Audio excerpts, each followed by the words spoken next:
मिट्टी का फूटा हुआ घड़ा। एक गांव में रमेश नाम का एक किसान रहता था। वह अपने खेत में काम करके अपना गुजारा चलाता था। एक दिन रमेश अपने खेत के बीज लेने के लिए शहर गया। दुकान के सामने जब रमेश के बीज ले रहा था, उसे नजर आया दो घड़ों पर पड़ी। दोनों घड़े देखने में काफ़ी अच्छे लग रहे थे। रमेश ने सोचा कि इनको मैं ले जाकर नदी से ज़्यादा पानी ला सकता हूँ।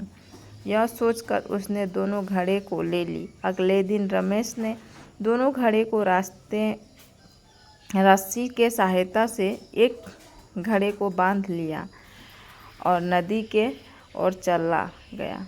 नदी में रमेश ने पानी भरा और अपने घर आ गया।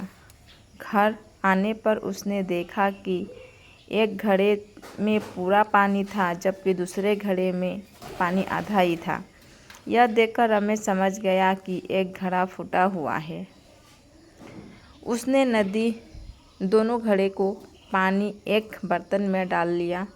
इसके बाद भी वह अगले दिन भी दोनों घड़े को लेकर ही नदी गया और आकर उसका पानी बड़े बर्तन में डाल लिया।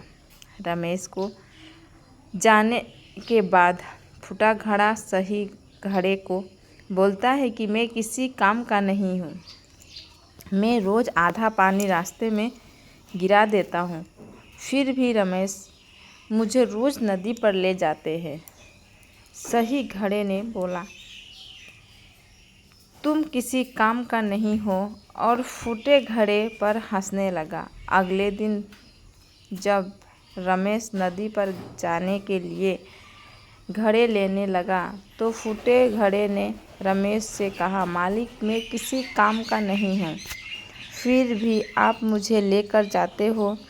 मैं आपकी मेहनत को बेकार और ख़राब कर दे रहा हूँ, इसलिए मुझे यहीं छोड़ दो। इस पर रमेश फूटे घड़े को बोलता है कि तुम अपने आप को बेकार मत समझो, तुम मेरे साथ चलो और रास्ते में आते समय रास्ते में जो फूल है उसे देखना, तुम्हारा मन ठीक हो जाएगा।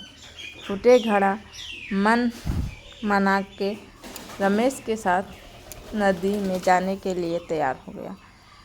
आते समय फूलों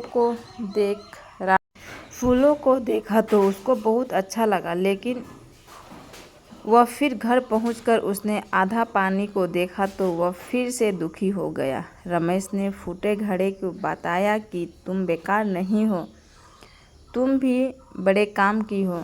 जब तुम्हें पता लगा तुम फूटे हुए हो तो मैंने फूलों को बीज लाकर रास्ते में फेंक दिया।